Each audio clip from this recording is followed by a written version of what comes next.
చూసినప్పుడు ఒక్కొక్క సంకేతం తీసుకోవచ్చు. ఓకే సార్, తెలుగు రాష్ట్రాల్లో ఇంకా పోలింగ్కి సర్వం సిద్ధమైంది. ఓటర్ విజ్ఞతతో ఓటు వేయాల్సిన సమయం.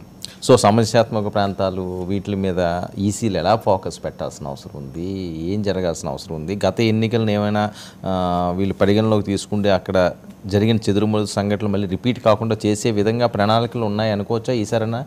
ఉద్రిక్తతలు, వివాదాలు చాలా టెన్స్గా ఉన్నాయి కాబట్టి ముందు నుంచి పెద్ద పెద్ద నాయకులే మాట్లాడుకోవడాలు, లేకపోతే ఆల్రెడీ ముఖ్యమంత్రి మీద ఒకసారి ఒక దాడి రాయితో కొట్టిన దాని మీద మళ్ళీ భిన్నమైన ఈ అంశాలు.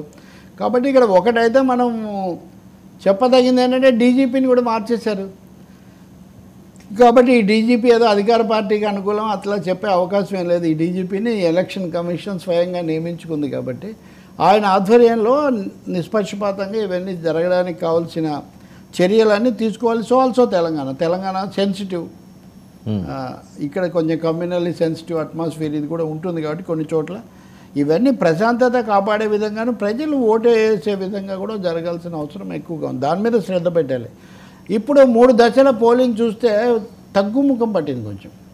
అది బీజేపీ కొంత నిరుత్సాహం కూడా కలిగించింది. మోడీ కోసం అందరూ వచ్చి చాలా చేస్తారనుకుంటే ఎందుకబ్బా అని వాళ్ళు అసలు అంచనాలు మార్చి చెప్పుకుంటున్న పరిస్థితి వచ్చింది.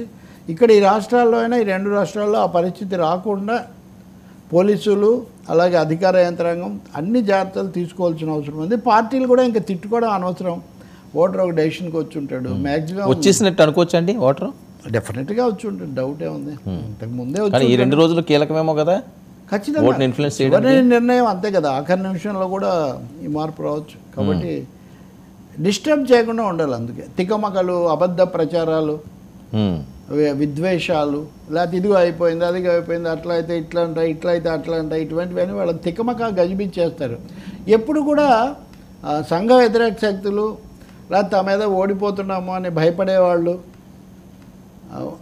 మూడోదేమో స్వతహాగా స్వార్థపరులైన వాళ్ళు ఇలాంటి పనులు ఎక్కువ చేస్తుంటారు. కాబట్టి నేను అనేది ఓటర్లు కూడా ఏమాత్రం తికమకకు గురి కాకూడదు. ఎవరేం చెప్పినా ఇప్పుడు ఇంత మీడియా ఉంది, ఒకసారి నొక్కితే కావాల్సిన సమాచారం వస్తుంది, అక్కడ కూడా ఫేక్ స్టోరీస్ ఉన్నాయి. ఓకే, కాబట్టి ఒక నిర్ణయానికి వచ్చి ఖచ్చితంగా ఈ దేశంలో ప్రజాస్వామ్యం, భారత రాజ్యాంగానికి ప్రజాస్వామ్యం, లౌకిక తత్వం, సామాజిక న్యాయం ఇవి కొలబద్దలు.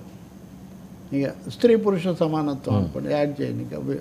ఇలాంటి కొలబద్దలు కాపాడుకోవడానికి ఈ దేశాన్ని రాజ్యాంగబద్ధంగా నిలబెట్టుకోవడానికి ఏం చేయాలన్నది ఆలోచించి ఓటేయాలి. అంతకంటే ఇంకా వేరే ఏం లేదు. మూడోది భయపడకూడదు. భయంతోనో భక్తితోనో వేసేది కాదు ఓటు. అది ఒక పౌరుడుగా ఆలోచించి దేశ భవిష్యత్తు కోసం, తమ భవిష్యత్తు కోసం కూడా వేయాల్సింది అది ఓటు. కాబట్టి భయపడితే భయపెట్టకూడదు. లేదా కులాన్ని బట్టో, మతాన్ని బట్టో, ఒక నాయకుడిని బట్టో, లేకపోతే ఇంకెవడో అప్పుడు మనం ఇందాక చర్చించుకున్నట్టుగా సినిమాలను బట్టో. అవును, సినిమా బాగుంటే సినిమా ఇంకో 4 సార్లు చూడవచ్చు. నేను అలా 20 సార్లు చూసిన సినిమాలు కూడా ఉంటాయి. ఇప్పుడైతే ఇళ్ళల్లోనే వస్తున్నాయి అనుకోండి. కాబట్టి అది వేరు, మళ్ళీ ఇది వేరు. సో ఏ నిర్ణయం ఎక్కడ తీసుకోవాల్సిన నిర్ణయం, మీరు గుళ్ళో తీసుకునేది గుళ్ళో, బళ్ళో తీసుకునేది బళ్ళో, రోడ్డు మీద తీసుకునేది రోడ్డు మీద తీసుకుంటారు కదా. కాబట్టి ఇక్కడ ఓటు అనేది మీరు రాజ్యాంగబద్ధంగా రాజకీయంగా ఆలోచించి మీరు ఎవరికి అనుకూలం, ఎవరికి వ్యతిరేకంగా, ఎవరి ఇష్టాలు వాళ్ళకు ఉండొచ్చు. సో అలాంటి నిర్ణయం తీసుకోవాల్సినటువంటి అవసరం ఉంది. మూడోది, మొన్న ఒక సమస్య వచ్చింది, డబ్బు. ఈ పోస్టల్ బ్యాలెట్ కోసం డబ్బులు ఇవ్వడం ఇట్లాంటివి ప్రయత్నిస్తే ఎన్నికల సంఘం కొంతమందిని పట్టుకుంది. సో వాళ్ళకు నోటీసులు కూడా ఇచ్చారు. అదేదో ఓటు అనేటప్పుడు ఎవరో ఏదో తెచ్చిస్తారు, అది వచ్చిన తర్వాత వేస్తాము, ఎవరో ప్రలోభాలకు లేకపోతే దీన్ని ఏదో ఒకసారి ఇది 5 ఏళ్ల పాటు మొత్తం దేశం యొక్క వ్యక్తి యొక్క భవిష్యత్తు నిర్ణయించే ఈ ఓటును ఏదో టెంపరీగా ఒక నోటు ఎంత ఇచ్చినా కానీ ఒకవేళ ఎన్ని వేలు ఇప్పుడు చెప్తున్నారు 2,000, 3,000, 10,000 ఇచ్చారనుకుందాం. ఈ రోజు అదైనా ఎన్ని రోజులు ఉంటుంది అది? దాని గురించి పైగా దాంట్లో ఎన్నో మెలికలు ఉంటాయి. కాబట్టి అమ్ముకోవడము అనేది ఎంత మాత్రం కూడా సరిగా తిరస్కరించాలి. నేనైతే చూసా యాక్చువల్గా మొన్న ఒక ఇంటికి నోటీస్ కట్టారంట, ఇక్కడ ఓట్లు అమ్మబడవు మీరు రాకండి అని చాలా ముందే నోటీసు వాళ్ళు పెట్టేశారంట. అది ఆదర్శంగా తీసుకోవాలి అందరూ. దాని మీద నేను ఒక కవిత కూడా రాసా యాక్చువల్గా. ఇలా చేస్తే ప్రతి ఇంటికి కూడా ఇది ఓట్లు అమ్మబోమంటూ ప్రతి ఇంటికి బోర్డు, ఓట్లు అమ్మబోమంటూ ప్రతి ఇంటికి బోర్డు, అతికిస్తే మాయదారి బేహారులు క్లీన్ బౌల్డ్. ప్రతి వాళ్ళు ఇలాంటి బోర్డు ఒకటి అంటిస్తే క్లీన్ బౌల్డ్, వాడు అక్కడే ఇంటికి వెళ్ళిపోతాడు. డబ్బుతోటి అధికారం కారు చౌక వ్యవహారం.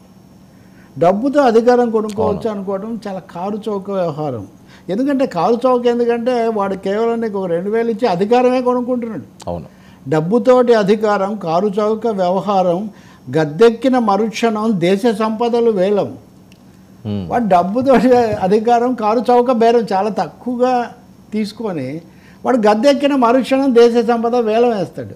అవును. కాబట్టి ఇక్కడ ఓట్లు అమ్మబడవు అనే ఒక బోర్డు అది గుండెల్లో కట్టుకోవాలి, అది ఇంటి ముందు కట్టుకోవాలి. ఎవడన్నా వస్తే వాడిని తరిమి కొట్టాలి.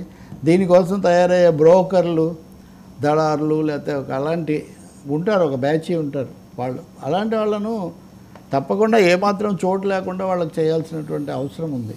అలాగే కులం నిలబడ్డవాడు మన కులం వాడనో ఇంకోటనో, మొన్న ఒక నాయకుడు ఇందాక మనం అనుకుంటున్న నాయకుడు పదే చెప్తున్నాడు కదా, అలా ఎవరు చెప్పరు. కానీ ఆయన ఎందుకో చాలాసార్లు కులం పేరు తీశాడు. మీ కులం అని మీరు ఓటేస్తుంటారని. మన ప్రజలు నిజానికి కేవలం అంత బలహీనంగా ఉంటారనుకున్న అనేక చోట్ల ఉండొచ్చు.